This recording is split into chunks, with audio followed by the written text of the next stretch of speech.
All right, so today we are taking a walk, a virtual tour, right into the heart of Florence, the Piazza della Signoria. And let me tell you, this is so much more than just a pretty city square. It's a massive open-air museum where pretty much every stone has a story to tell about power, art, and even revolution. So let's get into it. Just take a look at this place. For more than 700 years, this has been the political center of Florence. I mean, the deals that shaped the Renaissance, they happened right here. The art that came to define an era, it was put on display right here for everyone to see. Every single statue, every building, it's like a chapter in an incredible history book about Florentine power. So that's the real question, isn't it?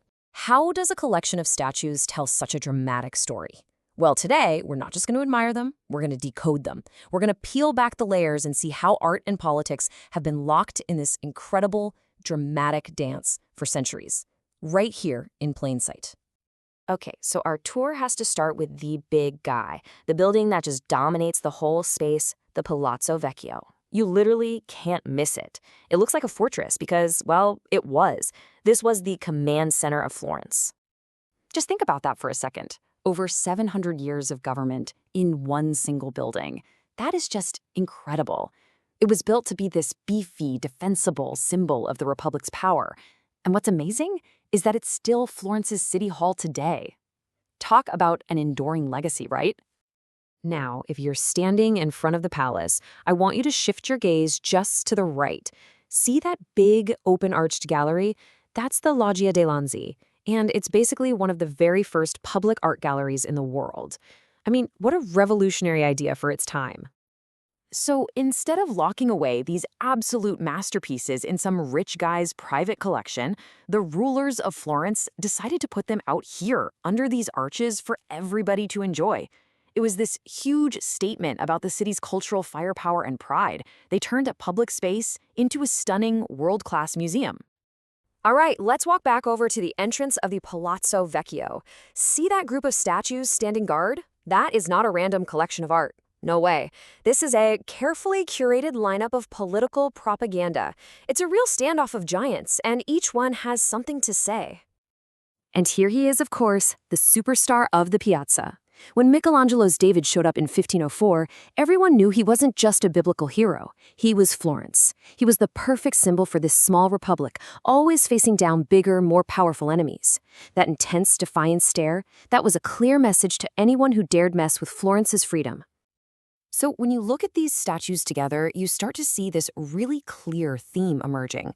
You've got David, symbolizing defiance. Then there's Hercules, smashing the monster Caucasus. That's good, triumphing over evil. And Donatello's Judith, a hero who defeated a despot. They're all different stories, but they're all screaming the same message. Tyrants are not welcome here. And this is so important. The placement of these statues was no accident. It was a power move. Take Judith. In 1494, the Medici family got kicked out of Florence. So what did the new government do? They took this statue from the Medici's own palace and stuck it right here, front and center. They even added an inscription that basically said, "See, this is what happens to tyrants." Now that is using art as a political weapon. But as we know, the Republic didn't last. The Medici came back, and this time they came back as dukes with absolute power. And to see how they stamped their authority on the square, all we have to do is turn around and look at the other gigantic monument here. Oh, the story of the Neptune fountain is just pure drama. So Duke Cosimo I wanted to show off Florence's naval power. He holds this big competition, and an artist named Aminati wins. He creates this massive statue of Neptune, but the Florentines, they hated it. They immediately started calling him Il Biancone, the big white one. And trust me, it was not a compliment. Yeah, there was even this popular insult going around, basically saying the artist had ruined a perfectly good, beautiful piece of marble. I mean, can you imagine? You've got Michelangelo's David right next door, this pinnacle of perfection, and then you get this. It's a tough crowd in Florence, and that brutal review has stuck for almost 500 years. And the poor fountain's problems didn't stop with bad reviews. Oh no. People used it to do their laundry. Vandals kept breaking the legs off the horses. And get this, during Carnival back in 1830, some pranksters stole one of the bronze satyr statues. They just dressed it up, put it in a cart, and walked off with it. It's never been seen since. And then, right next to the fountain, the Medici put their final stamp on the square, a giant bronze statue of Duke Cosimo I on a horse. You put the fountain and the Duke together, and the message is unmistakable. The old republic is over. The dukes are in charge now. It completely shifted the balance of power in the piazza. But this square wasn't just a stage for art. It was a stage for real life, and sometimes for real death. Some of the most intense and, frankly, violent moments in the city's history happened right here on these stones. This timeline really shows the drama. So in 1497, you have this fanatical friar, Savonarola, who convinces everyone to burn their vanities, art, books, nice clothes, in a huge bonfire right here. But the political tables turned on him fast.